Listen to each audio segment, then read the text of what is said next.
Dark clouds roll over a small, forgotten town. Crows scatter above a rusted school sign. Saint.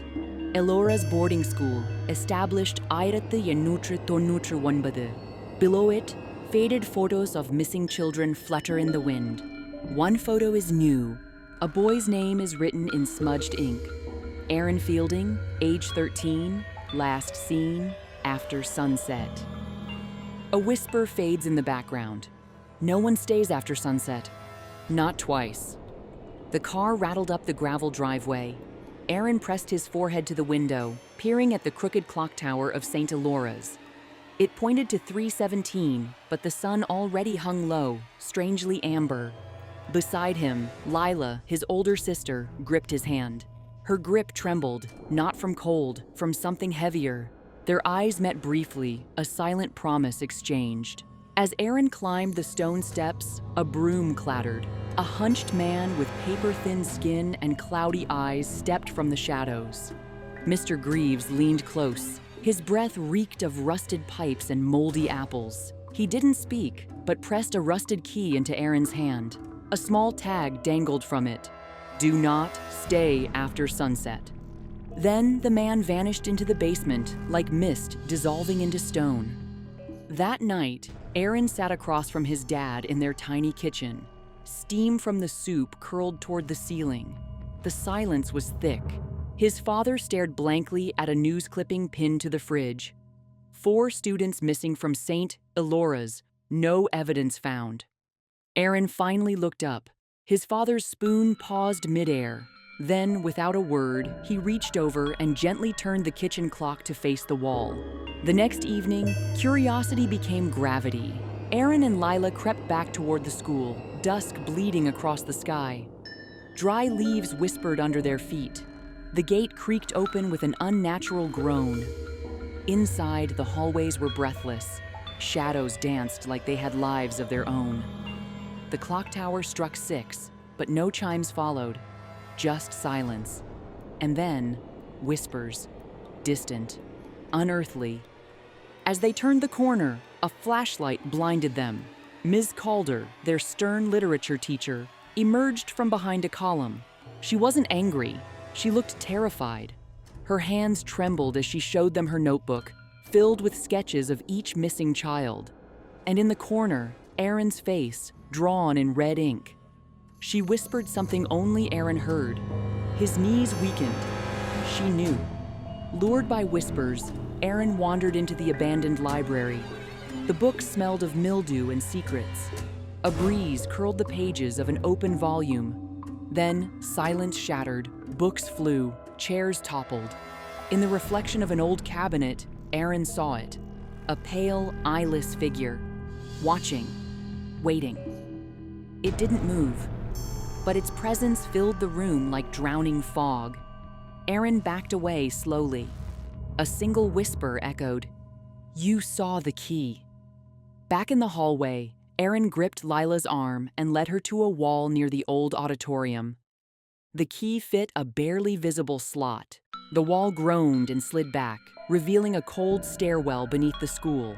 They descended. In the chamber below, a circle of school desks surrounded a pit. Each desk had a child's name carved into it. Aaron found his, freshly etched, Lila's too.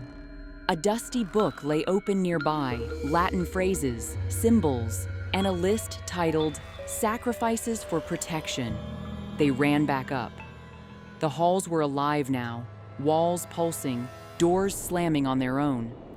Ms. Calder met them near the exit, screaming for them to run. But something grabbed her. Not physically, she froze mid-sentence, her eyes rolling back. Then she crumpled, vanishing into the floor, leaving only her notebook. Aaron picked it up. One more name was scratched in, Lila, tonight. They reached the exit. Aaron turned to Lila. Panic coated his face. Then he saw it, her shadow. It moved differently. It lagged, twitched, stretched too far. Lila looked down, her own eyes filling with horror. The entity had marked her.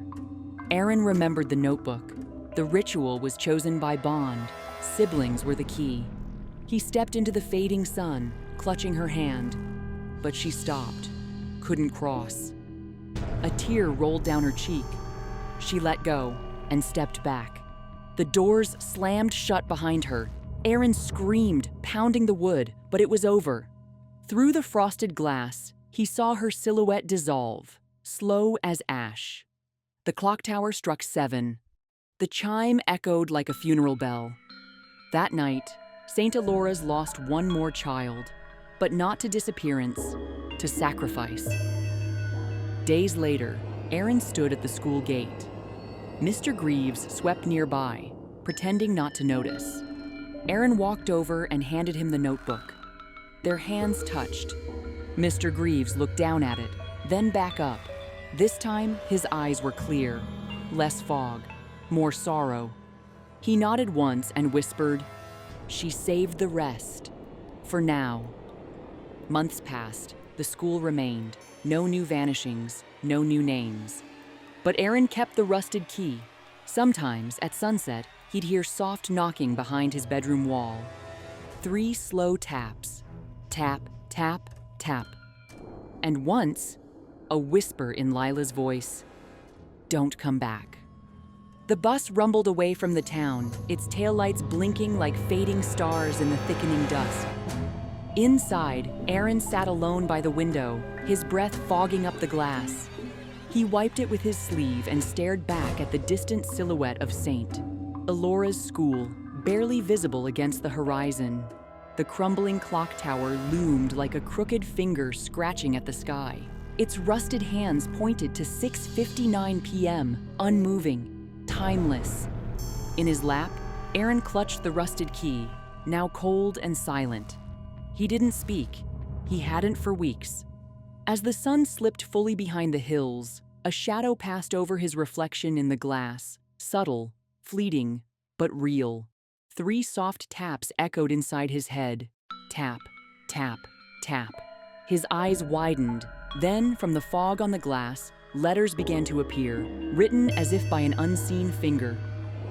Slowly, carefully. "You're still marked." Aaron blinked, wiped the window, but the words remained. The bus drove on.